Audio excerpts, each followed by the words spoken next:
Europa's Blood, a novel by James Daniel Shunk. In our last chapter, our hero, U-Jin Song, and his friend Robbie Moreland tracked the time machine and the briefcase thief to a moon prison called Scott Crater. Song, now working with Pitzy, realizes that the briefcase thief is not being incarcerated in the prison. He has been given weapons and fake travel documents and is being moved by a state military team to a warship that is departing Earth sector. Song, desperate to reclaim his time machine, tracks after the mercenary, but now, trapped in the prison spaceship hangar, is about to be sucked out into icy oblivion. Chapter 6. The Spy Eye. A knotted rope dropped from the docking bay ceiling. When Song looked up, he saw a man waving at them from a small opening above. "Come on!" Pitzy yelled as she started up the rope. Song was impressed with the girl's strength as she quickly ascended. Lex had positioned himself at the bottom of the rope to steady it. "Move!" Song went up next.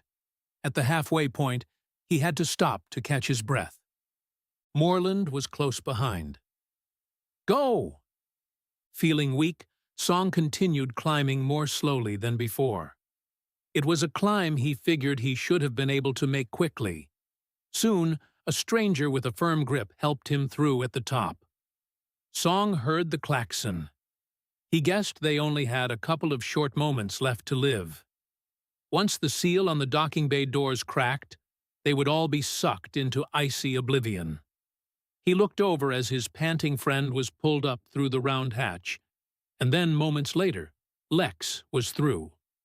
The man urgently pulled a knife from a small sheath on his belt and sawed frantically at the heavy rope tied to a steel beam just above the opening. When the rope fell away, the man pulled down the heavy metal door with a bang and twisted the round locking handle to seal it. The rust-covered handle appeared to turn with difficulty. The man managed 3 hard turns and then lay over it, exasperated. Song put his hands on his knees and took more heavy breaths. That was too close. Who was the man who had just saved them? Hopefully, he's a friend of Pitzy's, he thought. Thanks for the help. He looked away from the stranger and down the narrow, dimly lit service tunnel. The air is warm. Yeah, sure. We are under the main reactor here. The pale-skinned man glared at Song. By the way, that was a good rope. Do you know how hard it will be to replace? Were you worth it?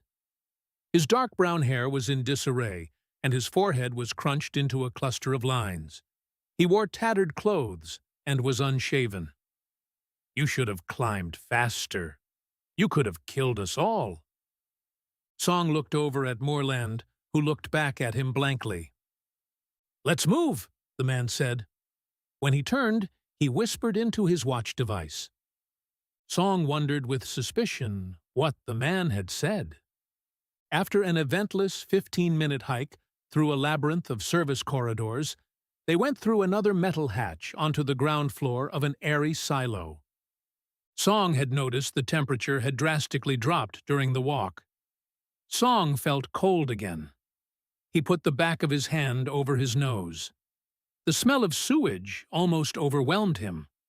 A team of 5 men stood along a concrete wall in front of an open panel. Multicolored circuit boards lay all around them.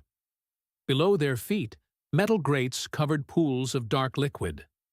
Song noticed that none of the men wore prison clothes. "Pitzy? Pitzy Omega?" a man boomed from a catwalk. "You made it out. I heard rumors it would be soon." Everyone looked up to see a bearded man heading down a ladder. He had been working in a junction box. His dirty khaki work shirt was covered by a black vest, with pockets stuffed with tools that Song could not identify. A high-tech, flipped-down magnifying glass hooked to a metal band rested over his long gray hair. "Mr. Papadakis!" Pitzy ran forward to meet him as he stepped onto the grates. The two embraced. The taller man engulfed Pitzy. I almost didn't make it out. Song saw Pitzy put a small item into Papadakis's hand. Song recognized it as the memory drive. It was the same one he had seen her with at the campsite. He remembered her putting it into her backpack and later into her coat. Papadakis said, "We didn't expect you to be traveling with anyone except Lex." Pitzy gestured toward the boys. "I wondered if we would arrive at gunpoint." Papadakis scratched the back of his neck. Well, Lex didn't raise any alerts. Come on." He led the group down the walkway and out of the silo. He looked back briefly. "Everyone back to work. I want power back to the dormitories by dinner time." "We want overtime wages, old man," one of the men shot back.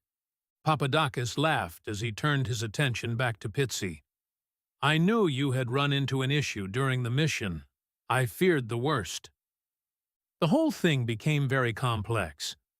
Our initial intel had been flawed. Then our cover was blown. We were almost discovered on several occasions. I can't begin to explain it all now. I'll prepare a report. Is everything okay? Pitzy pointed over her shoulder. "Same as always," Papadakis said. "Our whole facility is in this sewer maintenance quad. We're way off the main track of the prison. You'd think we would remain unnoticed, but we still get hit with power outages. Those blasted hovermechs found another way to cut us off. A lot of work to reroute is still ongoing. Our main sleeping quarters are still dark." He looked at Song and Moorland. "It's a constant nuisance. We also sealed some of the main hatches to keep the mechs out, but given time. I can't stand them. Any artificial life, for that matter. AI, for example." Papadakis glanced over at Lex and patted his chest. "We can do anything they can do. Hey?" "Yes, true. Just less efficiently," Lex said dryly. "Papadakis is what's called a technophobe. Some people are uncomfortable with new tech." "Tech can rot the brain," Papadakis shot back. Pitzy laughed. "Papa, I didn't introduce my new travel companions." Lex sighed heavily at this. Papadakis stopped and turned to look at the young men. "Yes, we didn't expect Pitzy to bring anyone out with her. So no scanners, huh?" "Yes," Pitzy said. "This is Song and his friend, Moorland." "Welcome to prison, lads," Papadakis said. Song only nodded awkwardly. They turned and continued down the dimly lit corridor. Song noticed the air was breathable. The raw sewage smell was gone. The walkway twisted around to a small, poorly painted room with tables and chairs. More thick sewer pipes and more junction boxes covered the walls. They ducked under conduit that ran along the ceiling. Papadakis walked up to a window. "Hey, send out 3 bowls of soup and coffee." "Anything for the peace initiative. Someone will be right out," came the frustrated reply. The group sat at the closest table. In its center was a carafe of water with 4 glasses. Song began pouring immediately. He gulped down the clear liquid with a metal-tinged taste. "Way better than what I drank on Earth." "That's because our water is not poison," Papadakis said grimly. "I'll get them both treated after we eat," Pitzy said. "Also, get them shots for the T-virus," Papadakis said. "Good point," Pitzy said. "Will we live?" Moorland asked. "Let's hope." Song's memory raced back to the rope climb. He had felt weak. He thought it had been from fasting, but now maybe there was another explanation. A young unshaven man appeared with a tray within a short period. He set down 3 bowls of hot soup, a stack of flatbread, and 4 mugs of steaming coffee. He turned and vanished behind the pipeworks. "I have something I must do," Lex said. "Pitzy, I will meet you in the guest quarters later." He got up and left the room. Pitzy reached for him casually as he moved away from the table. Song watched Lex go as he idly wondered what the peace initiative was. The cook had mentioned this. These people did not seem like smugglers or drug dealers. He also wondered why Lex had not eaten anything, and noticed Papadakis had not ordered him any food. The thought passed quickly away. He dove into his soup. It resembled a vegetable lentil, which he recalled hating, but now tasted terrific. Soon, all the food was gone. Song's muscles soon began to tighten as he was overwhelmed by exhaustion.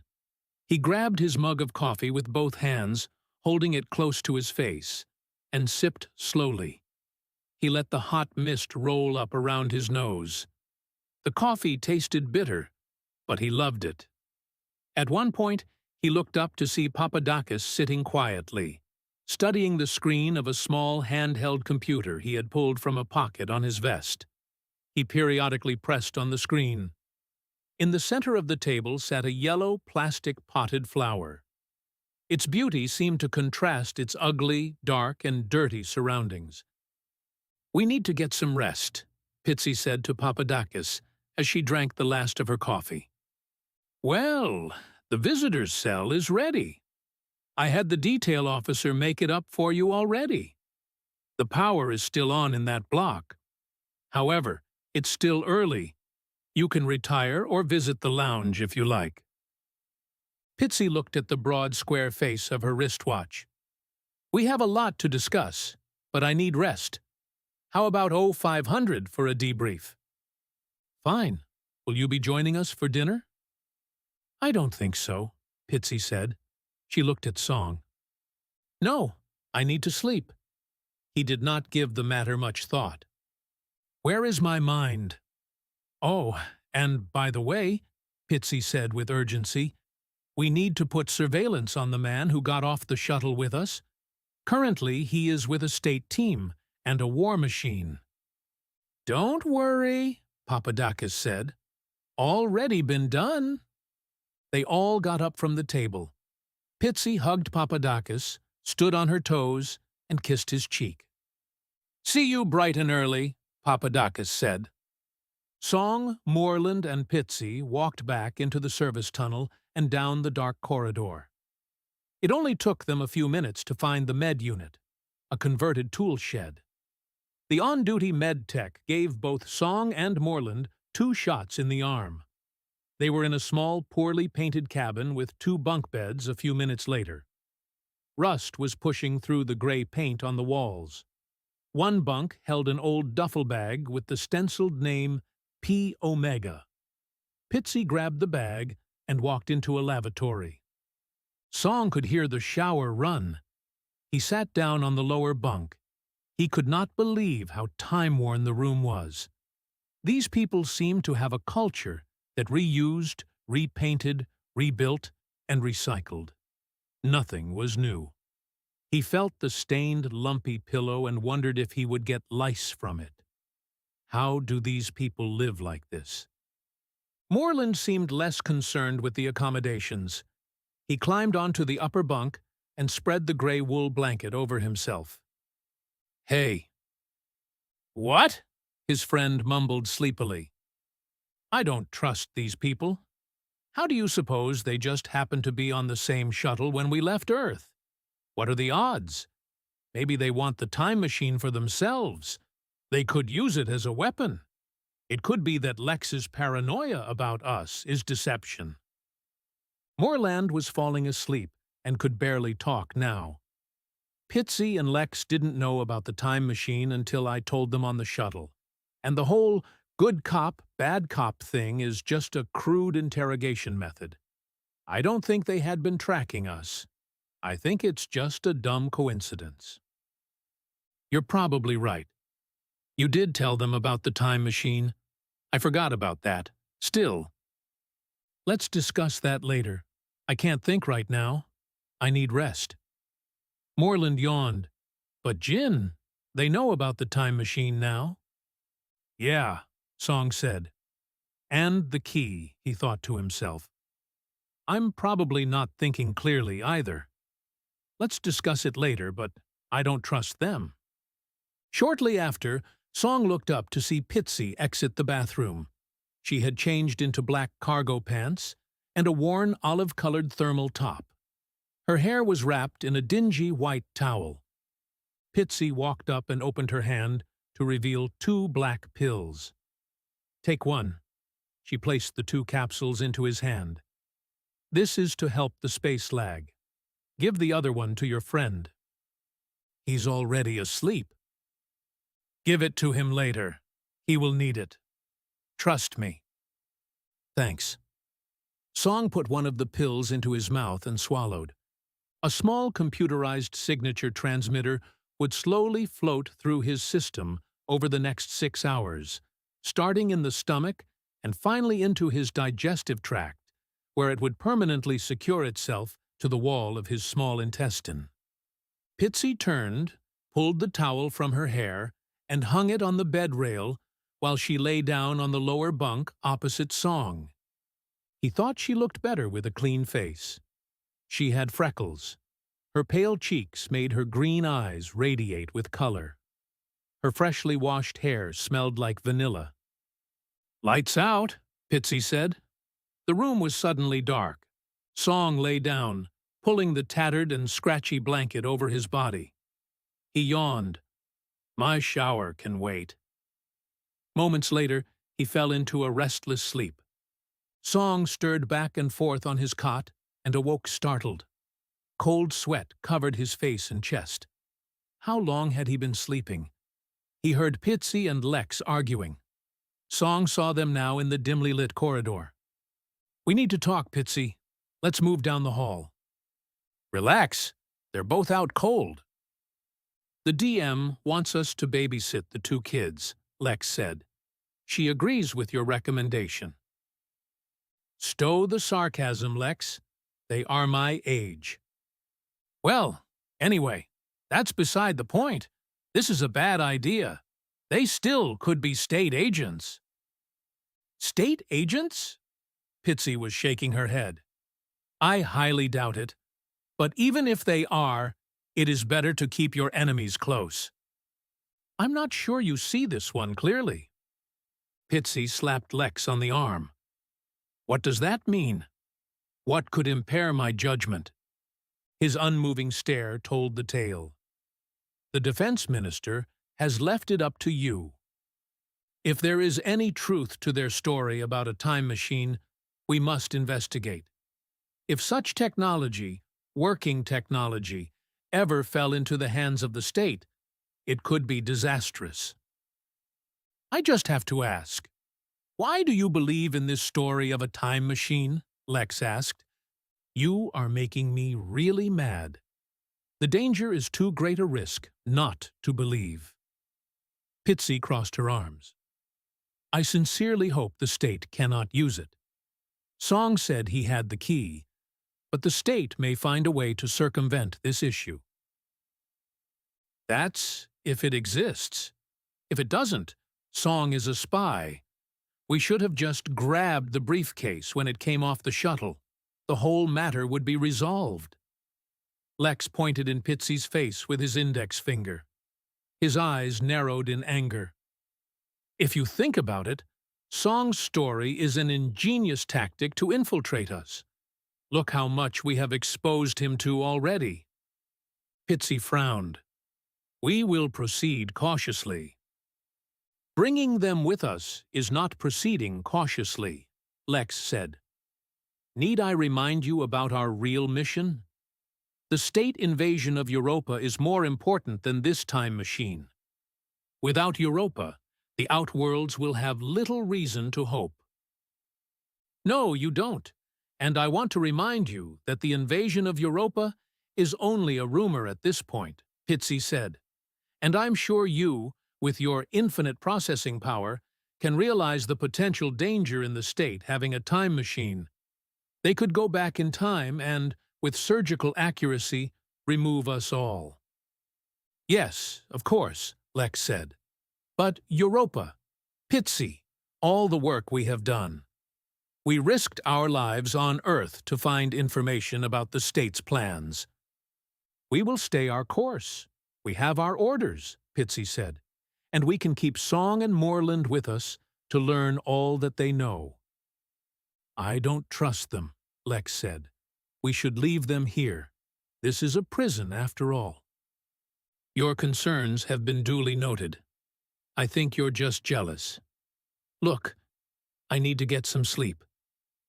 Lex's sullen expression turned to sadness and pain. He stood silently. After a long, awkward pause, he leaned in for a kiss. Not now, Lex. Pitzy pushed him away. Before she could go back into the cabin, Lex grabbed her forearm. If this time machine is real, and we get our hands on it, then what? His voice was now strained with anger. We will follow our orders, Pitzy said. We will destroy it. Song and Moreland will not like that. They'll want to go home. Assuming the time machine is real, of course. Some things are more important. And besides, they shouldn't be allowed to go back, regardless. Their presence here is so dangerous to us.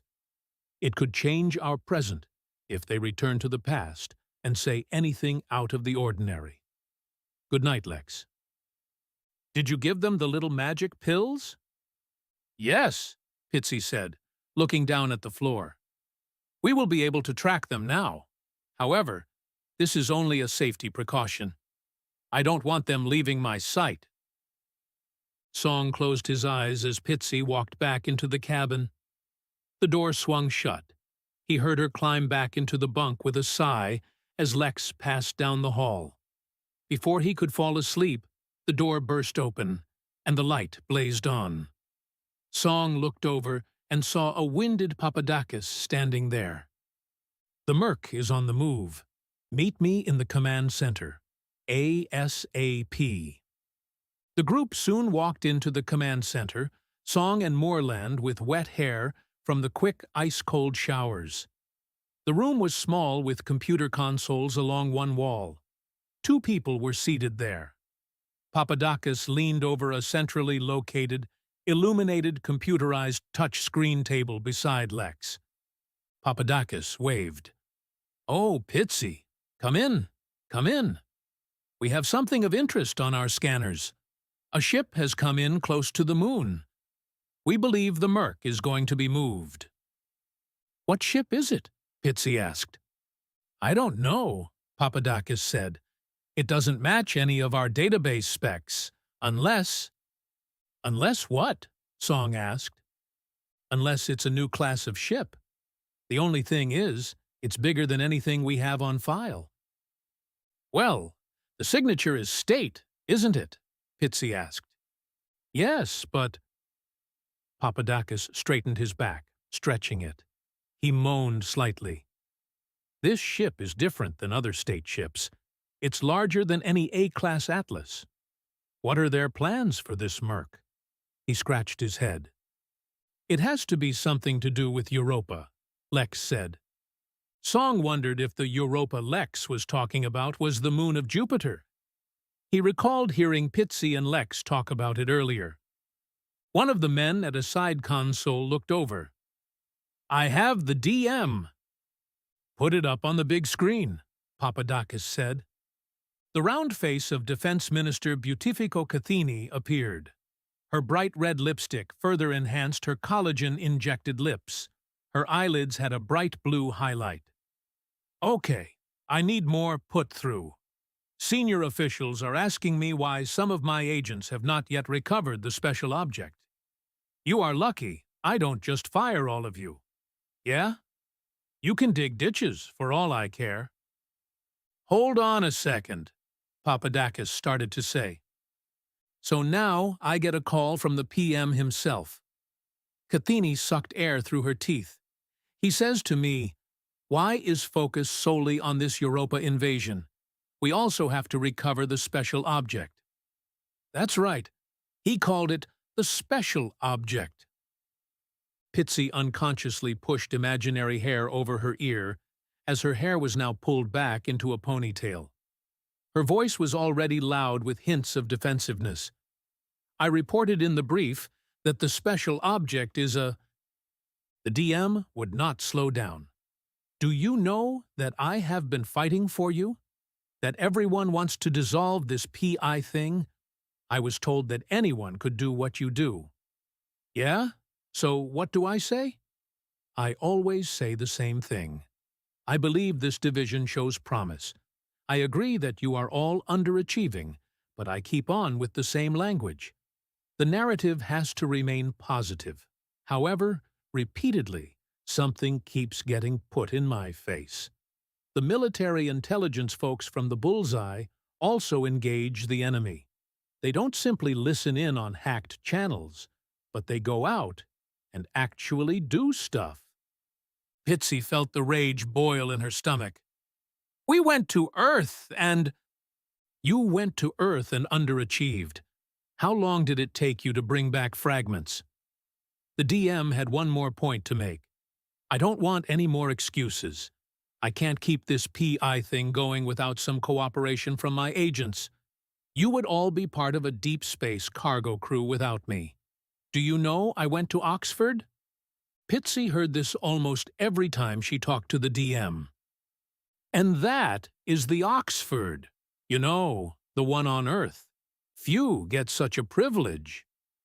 Pitzy had lipped the words without sound as the DM said, The Oxford.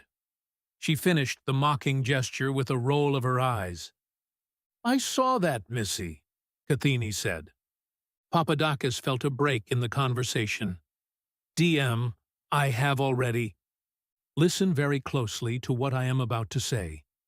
Bring back that special object and deliver it to me. I have been a high-level member of the government longer than you know. I can't accept this sort of failure. Can you bring it back? If you can't, I will get someone who can. I have already passed all this on to Lex, but I was afraid he would not pass on the proper tone. Am I the only one who hears me? Pitzy and Papadakis looked at each other, wondering if they should speak. Well, can you bring back the special object? Pitzy cleared her throat and prepared to speak. This is Special Agent Omega, I believe. The DM cut her off. Lastly, I plan to report to the PM that you are very close to success. Yeah? There was a rustle over the comlink and a call-ending tone. Wench, Pitzy cursed as she put her hands on the table. It seems we have been given proper orders and not second-hand information from Lex. Lex said nothing. Seems so, Commander. While we are investigating the situation, follow that time machine. Papadakis's face was grave. As the DM pointed out, this is the highest priority matter. We have confirmed reports that Moreland's thief is in one of the prison docking bays. It looks like he is going to be moved. Follow him. But, Lex said. Pitzy cut him off. Stow it! Song thought Lex looked agitated. It appeared it took him great effort to remain silent. Moreland's mouth dropped open. A commander? Papadakis pointed at the wall monitor. Look. We have a visual confirm, said an ensign from a console along the wall. Put it on the big screen, Papadakis said. Everyone in the room looked up at the screen. It flickered, and then a video feed of the starship appeared in its center. Papadakis was scratching his head. It's big, all right. The ensign confirmed this. It's larger than Atlas class, sir. Zoom in, Papadakis said. The ship's image grew more extensive on the screen. The name painted on the ship's forward port hull came into view, and Papadakis read it out loud in wonder. SS Lightship. Look, Papadakis, Lex said while gesturing. A shuttle has been launched from the starship and is headed toward the prison. Pitzy, Papadakis said urgently. Take your team and head straight to the Thanatos. Go! Pitzy started to turn to leave when Papadakis grabbed her hand gently.